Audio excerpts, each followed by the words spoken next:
സ്തനത്തിലുള്ള എല്ലാ മുഴകളും ക്യാൻസർ ആണോ?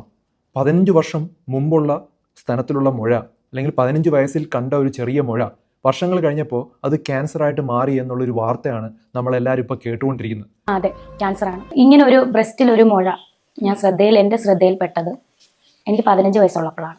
ഇന്ന് ഞാൻ ഒരാളുടെ വ്യക്തിപരമായിട്ടുള്ളൊരു കഥ പറയാനായിട്ടല്ല ഇരിക്കുന്നത്. ഇപ്പോൾ രേണുസുതി ഇത്തരത്തിലുള്ള കാര്യങ്ങൾ സംസാരിച്ചപ്പോൾ ധാരാളം വ്യക്തികളാണ് സ്തനത്തിൻ്റെ ക്യാൻസറിനെ കുറിച്ച് ചോദിച്ചിരിക്കുന്നത്. ഇപ്പോൾ എല്ലാ മുഴകളും ക്യാൻസർ അല്ല, പക്ഷേ ക്യാൻസർ ആയിട്ടുള്ള മുഴകൾ പലപ്പോഴും തുടക്കത്തിൽ നമ്മൾ വേദനയില്ലാതെയും വരുമെന്ന് നിങ്ങൾ മനസ്സിലാക്കണം. അതുകൊണ്ട് പേടിക്കേണ്ടതല്ല നമ്മൾ ചെയ്യേണ്ടത്, അത് അവഗണിക്കാനായിട്ട് പാടില്ല. കാരണം ബ്രസ്റ്റ് ക്യാൻസർ വളരെ നേരത്തെ കണ്ടെത്തിയാൽ 100% ചികിത്സിച്ച് പൂർണ്ണമായിട്ട് ജീവിതത്തിലായിട്ട് മടക്കാൻ പറ്റുന്ന ഒരു ക്യാൻസറാണ്. അങ്ങനെ വളരെ കുറച്ച് ക്യാൻസറുകളേ ഉള്ളൂ. അപ്പോൾ നമ്മൾ സംസാരിക്കുന്നത് ഒരു രോഗത്തെക്കുറിച്ചല്ല, ഒരു ജീവൻ രക്ഷിക്കുന്ന അറിവിനെക്കുറിച്ചാണ്. ധാരാളം ആളുകളുടെ അറിവിലേക്ക് ഇത് ഷെയർ ചെയ്ത് കൊടുക്കുക. ബ്രസ്റ്റ് ക്യാൻസർ എന്താണ് എന്നുള്ളത് ആദ്യം പറയാം. നമ്മുടെ ശരീരത്തിലെ കോശങ്ങൾക്ക് നിയന്ത്രണമില്ലാതെ വളർച്ച വരികയും അങ്ങനെ വളരാൻ തുടങ്ങുമ്പോൾ അതിനെ നമ്മൾ സാധാരണ ക്യാൻസർ എന്നാണ് വിളിക്കുന്നത്. സ്തനത്തിലെ കോശങ്ങൾ ഇങ്ങനെ നിയന്ത്രണം നഷ്ടപ്പെട്ട് വളരുന്ന സമയത്ത് ബ്രസ്റ്റ് ക്യാൻസർ എന്നുള്ളൊരു കാര്യം ഉണ്ടാവുന്നു. ആദ്യം അതൊരു ചെറിയ ഭാഗത്തായിരിക്കും ഉണ്ടാവുന്നത്, അതിനുശേഷം അത് സ്പ്രെഡ് ആവും. ലിംഫ് നോഡുകൾ, ഈ കഴല പോലുള്ള സാധനങ്ങൾ, അതുപോലെ കയ്യിലെ കടലകളിലോട്ട്, എല്ലുകളിലോട്ട്, കരളിലോട്ട്, ശ്വാസകോശത്തിലോട്ട്, തലച്ചോറിലേക്ക് വരെ ഇത് വ്യാപിക്കാം. അത് ഡേഞ്ചറസ് ആണ്. അങ്ങനെയൊക്കെ എത്തിക്കഴിഞ്ഞാൽ വളരെ പ്രശ്നമാണ്. അപ്പോൾ അതുകൊണ്ട് നേരത്തെ നമ്മൾ കണ്ടെത്തിയാൽ അത്രയും ഇമ്പോർട്ടൻ്റ് ആണ്. ഇത് നമുക്ക് എങ്ങനെ കണ്ടെത്താമെന്നുള്ളത് ഞാൻ ഡീറ്റെയിൽ ആയിട്ട് പറയാം. ബ്രസ്റ്റ് ക്യാൻസർ എത്ര സാധാരണമാണെന്നുള്ളതാണ് നിങ്ങൾ മനസ്സിലാക്കേണ്ടത്.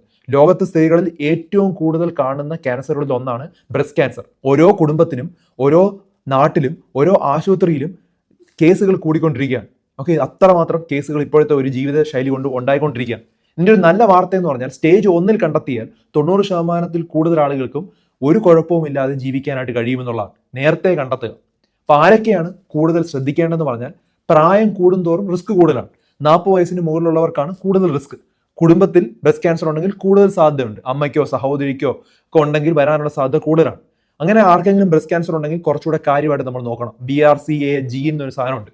ചില കുടുംബങ്ങളിൽ പാരമ്പര്യമായി കാണുന്ന ഒരു ജീനുകളാണ്. അമിതവണ്ണം ഉള്ളവർക്ക് വരാൻ സാധ്യത കൂടുതലാണ്. വ്യായാമ കുറവുള്ളവർക്ക് വരാൻ സാധ്യത കൂടുതലാണ്. പുകവലി, അതുപോലെ മദ്യപാനം ഉള്ളവർക്ക് വരാനുള്ള സാധ്യത കൂടുതലാണ്. അതുപോലെ ആദ്യത്തെ ഒരു പ്രഗ്നൻസി ഒത്തിരി ഡിലേ ആയിട്ടുണ്ട്, ഒത്തിരി വൈകുന്നവർക്കും വരാനുള്ള സാധ്യത കൂടുതലാണ്. മുലയൂട്ടാത്ത അമ്മമാർക്ക് വരാൻ സാധ്യത കൂടുതലാണ്. ഹോർമോൺ മരുന്നുകൾ ദീർഘകാലം ഉപയോഗിക്കുന്നവർക്ക് വരാം. ഇപ്പം ഗർഭനിരോധന ഗുളികൾ ഒത്തിരി നാൾ കഴിച്ചു കഴിഞ്ഞാൽ അങ്ങനെ വരാം. അപ്പോൾ ഏറ്റവും പ്രധാനപ്പെട്ട ചോദ്യം എന്ന് പറഞ്ഞാൽ ബ്രസ്റ്റ് ക്യാൻസറിൻ്റെ ലക്ഷണങ്ങൾ എന്തൊക്കെയാണെന്നുള്ളതാണ്. ഇതിന് വലിയ ലക്ഷണങ്ങളില്ല. സ്തനത്തിലുള്ള ഒരു പുതിയ മുഴയാണ് ലക്ഷണം. ഏറ്റവും സാധാരണമായിട്ടുള്ള ലക്ഷണമാണ്, അവഗണിക്കുന്ന ഒരു ലക്ഷണമാണ്. പ്രത്യേകിച്ചും കട്ടിയായിട്ട് തോന്നുന്ന, ഇളകാത്ത, വേദനയില്ലാത്ത മുഴയാണ് നമ്മൾ ശ്രദ്ധിക്കേണ്ടത്. അപ്പം അങ്ങനെ ഉണ്ടെങ്കിൽ ഉറപ്പായിട്ട് നമ്മൾ ശ്രദ്ധിക്കണം. സ്തനത്തിൻ്റെ ആകൃതിയിൽ എന്തെങ്കിലും മാറ്റമുണ്ടോ എന്ന് നോക്കണം. ഒരു വശം മാത്രം മാറുന്നത് നമ്മൾ ശ്രദ്ധിക്കേണ്ടതാണ്. പിന്നെ തൊലിയിൽ ചുളിവുകൾ ഉണ്ടോ എന്ന് നോക്കുക. ഓറഞ്ച് പീൽ അപ്പിയറൻസ് എന്നാണ് പറയുന്നത്. തൊലി ഓറഞ്ചിൻ്റെ പുറം ഭാഗം പോലെ ഇങ്ങനെ കാണുന്നു. അങ്ങനെ ഉണ്ടെങ്കിലും അത് പ്രശ്നമാണ്. അതുപോലെ മുലക്കണ്ണ് അകത്തേക്ക് വലിഞ്ഞു പോകുന്നുണ്ടെങ്കിലും അത് ശ്രദ്ധിക്കേണ്ട ഒരു കാര്യമാണ്. മുമ്പ് സാധാരണയായിട്ടിരുന്ന കാര്യം പെട്ടെന്ന് മാറുന്നുണ്ടെങ്കിൽ അത് പ്രശ്നക്കാരനാണ്.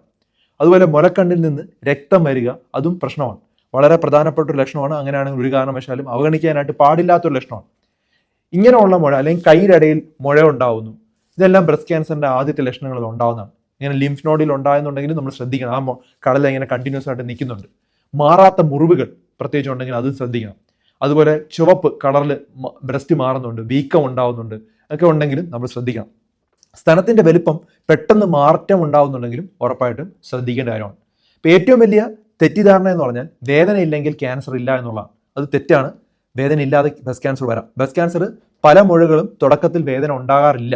അപ്പോൾ അതുകൊണ്ട് അത് കറക്റ്റായിട്ട് മനസ്സിലാക്കണം. മുഴ ചെറുതാണ്, കുഴപ്പമില്ല എന്ന് വിചാരിക്കുന്നത് തെറ്റാണ്. ചെറിയ മുഴ പോലും പരിശോധന ഉറപ്പായിട്ടും വേണം. ക്യാൻസർ ഉണ്ടോ എന്നുള്ളത് ഉറപ്പുവരുത്തണം. ഞാൻ ചെറുപ്പമാണ്, എനിക്ക് ക്യാൻസർ വരില്ല എന്ന് ചിന്തിക്കുന്നതും തെറ്റാണ്. ചെറുപ്പക്കാരിലും ക്യാൻസർ വരാം. അപ്പോൾ അതുകൊണ്ട് ഉറപ്പായിട്ടും ചെക്ക് ചെയ്ത് നോക്കണം. കുടുംബത്തിൽ ആർക്കും ഇല്ല, അതുകൊണ്ട് എനിക്ക് വരില്ല എന്ന് ചിന്തിക്കാം, അതും തെറ്റാണ്. ബ്രസ്റ്റ് ക്യാൻസർ കുടുംബത്തിലുള്ളവർക്ക് മാത്രമല്ല, പല ആളുകൾക്കും അങ്ങനെ ഉണ്ടാവും. കുടുംബചരിത്രം അത്ര ഇമ്പോർട്ടൻ്റ് അല്ല. സെൽഫ് ബ്രസ്റ്റ് എക്സാമിനേഷൻ വളരെ ഇമ്പോർട്ടൻ്റ് ആണ്. ഓരോ സ്ത്രീയും മാസത്തിൽ ഒരിക്കൽ നിർബന്ധമായിട്ടും ചെയ്തു നോക്കേണ്ടതാണ് സെൽഫ് ബ്രസ്റ്റ് എക്സാമിനേഷൻ. കണ്ണാടിയുടെ മുന്നിൽ നിൽക്കുക, അതിനുശേഷം നോക്കുക ആകൃതിയിൽ എന്തെങ്കിലും മാറ്റമുണ്ടോ, ചുളിവുകളുണ്ടോ, നിറമാറ്റമുണ്ടോ, മുലക്കണ്ണിൽ മാറ്റമുണ്ടോ, കൈ ഉയർത്തുക, വീണ്ടും ഇതുപോലെ തന്നെ നോക്കുക. ഓക്കെ, എന്തെങ്കിലും മാറ്റമുണ്ടെങ്കിൽ ഉറപ്പായിട്ടും നമ്മൾ കാര്യമായിട്ട് എടുക്കണം. അതുപോലെ കിടന്നും പരിശോധിക്കുക. വിരലുകൾ മൃദുവായ ഭാഗം ഉപയോഗിച്ച് ഒരു ക്ലോക്ക് വൈസ് രീതിയിൽ മുഴുവൻ സ്ഥലവും പരിശോധിക്കുക, എന്തെങ്കിലും മുഴകൾ ഉണ്ടോ എന്നുള്ളത്. അതുപോലെ ഈ കൈയുടെ ഈ കുഴിയിലും പരിശോധിക്കുക, എന്തെങ്കിലും ലിംഫ് നോഡ്സ് ഉണ്ടോ എന്ന്.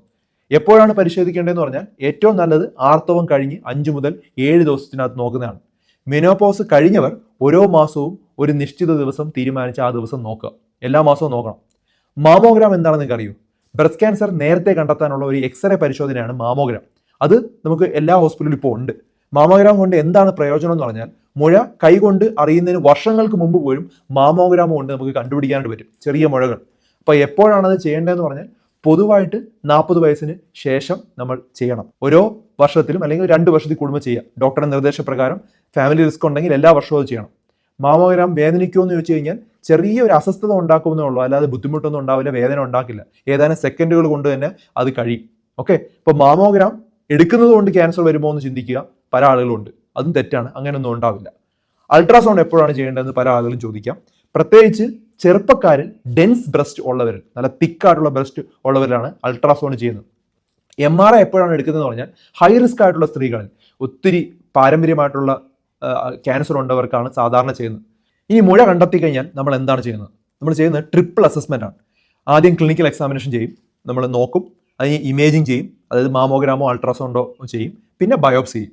ഇതാണ് സ്റ്റെപ്പുകൾ. ബയോപ്സി പേടിക്കേണ്ട ഒരു ആവശ്യമില്ല, കാരണം പല ബയോപ്സി എടുക്കുന്ന സമയത്ത് അത് ക്യാൻസർ ആയിട്ട് വരാറില്ല. അതുപോലെ ക്യാൻസർ അങ്ങനെ മുഴയിൽ നിന്ന് പടരുമെന്നുള്ള ഒരു തെറ്റായിട്ടുള്ള ധാരണയാണ്, അങ്ങനെ പടരില്ല. ബ്രസ്റ്റ് ക്യാൻസറിന്റെ സ്റ്റേജസ് അറിയണം. സ്റ്റേജ് 1 എന്ന് പറഞ്ഞാൽ ചെറിയ മുഴയാണ്, വ്യാപിച്ചിട്ടില്ല, അവിടെ തന്നെ ഉള്ളൂ. സ്റ്റേജ് 2 എന്ന് പറഞ്ഞു കഴിഞ്ഞാൽ അത് വലുതാകുന്ന മുഴയാണ് സ്റ്റേജ് 2. സ്റ്റേജ് 3 എന്ന് പറഞ്ഞു കഴിഞ്ഞാൽ അത് ലിംഫ് നോഡുകളിലൂടെ വന്നു കടലകളിലൂടെ വന്നു കഴിഞ്ഞു. അടുത്തതായിട്ടുള്ള സ്റ്റേജ് 4 എന്നുള്ള ക്യാൻസറാണ്. സ്റ്റേജ് 4 ക്യാൻസർ മറ്റ് അവയവങ്ങളിലേക്ക് പോയി കഴിഞ്ഞു. അപ്പോൾ അത് ഇച്ചിരിയുടെ വളരെ ഡേഞ്ചറസ് ആയിട്ടുള്ള സാധനമാണ്.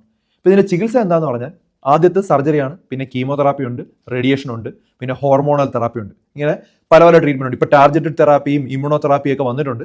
അതെല്ലാം കണ്ടീഷൻ അനുസരിച്ചാണ് ചെയ്യുന്നത്. കീമോതെറാപ്പി എന്തുകൊണ്ടാണ് ചെയ്യുന്നതെന്ന് പറഞ്ഞാൽ കാണാൻ കഴിയാത്ത ക്യാൻസർ കോശങ്ങളെ നശിപ്പിക്കാൻ വേണ്ടിയാണ് കീമോതെറാപ്പി ചെയ്യുന്നത്. സർജറി ചെയ്യുമ്പം നമ്മളത് ഇല്ലല്ലോ. ഇപ്പൊ പിക് ലൈനെ കുറിച്ച് ഇപ്പൊ കേരളത്തിൽ സംസാരിക്കുന്നുണ്ട്. എന്താണ് പിക് ലൈൻ എന്നൊക്കെ കുറിച്ച് പല ആളുകളും അതിനെക്കുറിച്ച് സംശയമുണ്ട്. പിക് ലൈൻ എന്ന് പറഞ്ഞു കഴിഞ്ഞാൽ കയ്യിലെ വലിയ രക്തക്കുഴലുകളിലൂടെ ഹൃദയത്തിന്റെ സമീപം വരെ എത്തുന്ന ഒരു പ്രത്യേക ട്യൂബാണ്. ഇവിടെ നമ്മൾ ഹോസ്പിറ്റലിലൊക്കെ സ്ഥിരമായിട്ട് ചെയ്യാറുള്ള കാര്യമാണ്. റിപ്പീറ്റ് ആയിട്ട് ഇഞ്ചക്ഷൻ ഒഴിവാക്കാൻ വേണ്ടിയാണ് അത് ചെയ്യുന്നത്. കീമോതെറാപ്പി എടുക്കാനൊക്കെ അത് വളരെ നല്ലതാണ്. കീമോതെറാപ്പി എടുക്കുന്ന സമയത്ത് മുടി കൊഴിയാം, വിശപ്പില്ലായ്മ ഉണ്ടാവാം, അതുപോലെ കുറച്ച് നാൾ പിന്നെ ക്ഷീണമൊക്കെ ഉണ്ടാവും, പക്ഷെ പഴയതുപോലെ നോർമലാവും. ബ്രസ്റ്റ് ക്യാൻസർ തടയാനായിട്ട് പറ്റുമെന്ന് പറഞ്ഞാൽ 100% തടയാനായിട്ട് പറ്റില്ല, പക്ഷെ അപകട സാധ്യത നല്ലോണം കുറയ്ക്കാൻ പറ്റും. ശരീരഭാരം നിയന്ത്രിക്കുക, നല്ലോണം വ്യായാമം എല്ലാ ദിവസവും ചെയ്യുക, പുകവലി അതുപോലെ മദ്യപാനം പൂർണ്ണമായിട്ട് ഒഴിവാക്കുക, അതുപോലെ നല്ലൊരു ഹെൽത്തി ലൈഫ് സ്റ്റൈൽ കൊണ്ടുപോവുക, മുലയൂട്ടുക, ആരോഗ്യകരമായിട്ടുള്ള ഭക്ഷണം കഴിക്കുക, ആദ്യത്തെ പ്രസവം നേരത്തെ ആക്കുക, കുറച്ചുകൂടെ നേരത്തെ, ഒത്തിരി വൈകിപ്പിക്കാതെ ചെയ്യുക. പുരുഷന്മാർക്കും ക്യാൻസർ ഉണ്ടാവും, ബ്രസ്റ്റ് ക്യാൻസർ. അത് സ്ത്രീകൾക്ക് മാത്രമല്ല, ചില പുരുഷന്മാർക്കും അങ്ങനെ ഉണ്ടാവാറുണ്ട്. കുടുംബത്തിന്റെ പങ്ക് വളരെ ഇമ്പോർട്ടൻ്റ് ആണ്. ക്യാൻസർ എന്ന് കേൾക്കുമ്പോൾ പല ആളുകളും രോഗിയെ വേദനിപ്പിക്കാറുണ്ട്, ഒറ്റപ്പെടുത്താറുണ്ട്. അത് ചെയ്യരുത്. നിനക്ക് ഒന്നും സംഭവിക്കില്ല, ഞങ്ങൾ കൂടെ ഉണ്ട് എന്നുള്ളൊരു 2 വാക്ക് മതി, മരുന്നിനെക്കാട്ടും ശക്തിയാണ്. അതാണ് നമ്മൾ കൊടുക്കേണ്ടത്. ഓക്കെ, ഇപ്പോൾ സ്തനാവൃതം ഒരു മരണശിക്ഷയല്ല. നേരത്തെ കണ്ടെത്തിയാൽ പൂർണ്ണമായിട്ടും ചികിത്സിക്കാൻ പറ്റും. നമ്മുടെ ജീവിതശൈലിയും പല കാരണങ്ങളും കൊണ്ട് ഇപ്പം മുഴ വരുന്ന വളരെ കോമൺ ആണ്. ഇപ്പം കഴിഞ്ഞ ഒരു 5-6 ദിവസത്തിനകത്ത് തന്നെ 7-8 പേഷ്യൻസ് ആണ് എനിക്ക് മെസ്സേജ് അയച്ചത്, സ്തനത്തിൽ മുഴയുണ്ടെന്ന് പറഞ്ഞ്, എന്ത് ചെയ്യണമെന്നൊക്കെ പറഞ്ഞ് പല ആളുകളും പേടിച്ചിരിക്കുകയാണ്. വളരെ ഈസി ആയിട്ട് നമുക്ക് ട്രീറ്റ് ചെയ്യാനായിട്ട് പറ്റും. നിങ്ങൾ ആദ്യം ചെയ്യേണ്ടത് നിങ്ങളുടെ അമ്മയോടും നിങ്ങളുടെ ഭാര്യയോടും സഹോദരിയോടും സുഹൃത്തിനോടും നിങ്ങൾ പറയുക, നീ അവസാനമായിട്ട് ബ്രസ്റ്റ് എക്സാമിനേഷൻ എപ്പോഴാണ് ചെയ്തത്, ചെയ്തില്ലെങ്കിൽ ചെയ്യുക. മാമോഗ്രാം എപ്പോഴാണ് അവസാനമായിട്ട് ചെയ്തത്, അത് ചെയ്തിട്ടില്ലെങ്കിലും ചെയ്യുക. 40 വയസ്സ് കഴിഞ്ഞാൽ നിർബന്ധമായിട്ടും ചെയ്യണം. അത് ഇത്തരത്തിലുള്ള ചെറിയ കാര്യം മതി ഒരു ജീവൻ രക്ഷിക്കാനായിട്ട്. ഇപ്പോൾ ബ്രസ്റ്റ് ക്യാൻസറിനെ തോൽപ്പിക്കുന്ന ഏറ്റവും വലിയ മരുന്ന് എന്ന് പറഞ്ഞാൽ ഇയർലി ഡിറ്റക്ഷനാണ്. സ്തനത്തിന് സ്വയം പരിശോധിക്കുക. ബ്രസ്റ്റ് സെൽഫ് എക്സാമിനേഷൻ വളരെ ഇമ്പോർട്ടൻ്റ് ആണ്. ബ്രസ്റ്റ് സെൽഫ് എക്സാമിനേഷൻ എന്നത് ക്യാൻസർ കണ്ടെത്താനായിട്ടുള്ള ഒരു പരിശോധനയല്ല, മറിച്ച് സ്വന്തം ശരീരത്തിൽ എന്തെങ്കിലും പുതിയ മാറ്റങ്ങൾ ഉണ്ടാകുന്നോ എന്ന് നേരത്തെ തിരിച്ചറിയാനായിട്ടുള്ള ഒരു മാർഗമാണ്. പല സ്ത്രീകൾക്കും സ്വന്തം സ്തനങ്ങളുടെ സാധാരണ രൂപവും സ്പർശനവും ഒക്കെ അവർക്ക് സ്വന്തമായിട്ട് അറിയാം. അതുകൊണ്ട് ചെറിയ മാറ്റങ്ങൾ പോലും അവരാദ്യം ശ്രദ്ധിക്കും. അതുകൊണ്ടാണ് അത് അത്ര ഇമ്പോർട്ടൻറ്റ്. ഒരു കണ്ണാടിയുടെ മുന്നിൽ നിന്ന് 2 സ്ഥലങ്ങളുടെയും വലിപ്പം, ആകൃതി, തൊലിയുടെ നിറം, ചുളിവുകൾ, വീക്കം, മുലക്കണ്ണിന്റെ സ്ഥാനം എന്നിവ ശ്രദ്ധിക്കണം. പെട്ടെന്നൊരു ഭാഗം അകത്തേക്ക് വലിഞ്ഞു പോകുന്നതായിട്ടോ തൊലി ഓറഞ്ചിന്റെ പുറംതൊലി പോലെ കാണുന്നതായിട്ടോ കണ്ടു കഴിഞ്ഞാൽ അത് അവഗണിക്കരുത്, വളരെ കാര്യമായിട്ട് എടുക്കുക. ബ്രസ്റ്റ് പരിശോധിക്കുന്ന സമയത്ത് വിരലുകളുടെ അറ്റം കൊണ്ടല്ല പരിശോധിക്കേണ്ടത്, വിരലുകളുടെ മൃദുവായിട്ടുള്ള ഭാഗമാണ് ഉപയോഗിക്കേണ്ടത്. സ്തനത്തിന്റെ പുറം ഭാഗത്ത് നിന്ന് വൃത്താകൃതിയിൽ അകത്തേക്ക് ഇങ്ങനെ മൂവ് ചെയ്യുക, മുകളിൽ നിന്ന് താഴേക്കും ക്രമമായിട്ട് സ്പർശിക്കുക. സ്തനത്തിന്റെ മുഴുവൻ ഭാഗവും പരിശോധിക്കണം. ചില സ്ത്രീകളിൽ സ്തനത്തിന്റെ മധ്യഭാഗം മാത്രം പരിശോധിച്ച് നിർത്താറുണ്ട്. എന്നാൽ കക്ഷം വരെ നമ്മൾ നോക്കണം. ഓക്കെ, ഇപ്പോൾ സ്തനത്തിൻ്റെ കോശങ്ങൾ വ്യാപിച്ചിരിക്കുന്ന അങ്ങോട്ടായതുകൊണ്ടാണ് അങ്ങനെ നോക്കേണ്ടത്. നിർബന്ധമായിട്ടും പരിശോധിക്കണം. കൈക്കുഴയിൽ എന്തെങ്കിലും മുഴകളുണ്ടോ എന്നൊക്കെ ഉള്ളത് നമ്മൾ നോക്കണം. ഒരു കാര്യം മനസ്സിലാക്കണം, എല്ലാ മുഴകളും ക്യാൻസർ അല്ല. ഹോർമോൺ മുഴകളുണ്ട്, ഫൈബ്രോയിഡ് അഡിനോമകളുണ്ട്, സിസ്റ്റുകളുണ്ട്, അങ്ങനെ പല മുഴകളും ഉണ്ടാവും. അതുപോലെ എല്ലാ ക്യാൻസറുകളും കൈകൊണ്ട് കണ്ടെത്താൻ കഴിയുകയുമില്ല. അതുകൊണ്ട് പ്രായമായിട്ടുണ്ടെങ്കിൽ നമ്മൾ സ്വയം പരിശോധനയോടൊപ്പം തന്നെ മാമോഗ്രാമും ഇമ്പോർട്ടൻ്റ് ആണ്. മാമോഗ്രാം വളരെ വേഗത്തിൽ ചെയ്യാനായിട്ട് പറ്റും. അത് ഒരു ഹോസ്പിറ്റലിൽ പോവുക, മാമോഗ്രാം ടെസ്റ്റ് ചെയ്യണമെന്ന് പറഞ്ഞാൽ മതി. അത് കഴിഞ്ഞ് ഡോക്ടറിനെ ഒന്ന് കണ്ടിരിക്കുക. ഇത്തരത്തിലുള്ള പരിശോധനകൾ നമുക്ക് നേരത്തെ തിരിച്ചറിയാനായിട്ട് കഴിയും. കാരണം മാമോഗ്രാം വർഷങ്ങൾക്ക് മുമ്പേ ഈ ക്യാൻസർ കണ്ടെത്താൻ പറ്റും. ചെറിയ എക്സ്റേ പരിശോധനയാണത്. ഒരു സ്ത്രീക്ക് കൈകൊണ്ട് അറിയാൻ കഴിയുന്നതിനെക്കാട്ടും വർഷങ്ങൾക്ക് മുമ്പേ നമുക്ക് ഈ മുഴകളും കാൽസിഫിക്കേഷനും മൈക്രോ കാൽസിഫിക്കേഷനും ഒക്കെ കണ്ടെത്താൻ മാമോഗ്രാമിനെ സഹായിക്കുന്നുണ്ട്. പലപ്പോഴും രോഗിക്ക് യാതൊരു ലക്ഷണമില്ലാത്ത ഘട്ടത്തിൽ പോലും ക്യാൻസർ നേരത്തെ തിരിച്ചറിയാനായിട്ട് പറ്റും. ലോകമെമ്പാടുമുള്ള ബ്രസ്റ്റ് ക്യാൻസർ സ്ക്രീനിങ് പരിപാടികളുടെ ഒരു പ്രധാന സാധനമാണ് മാമോഗ്രാം എന്ന് പറയുന്നത്. നേരത്തെ കണ്ടെത്തിയാൽ ചികിത്സ വളരെയധികം എളുപ്പമാണ്.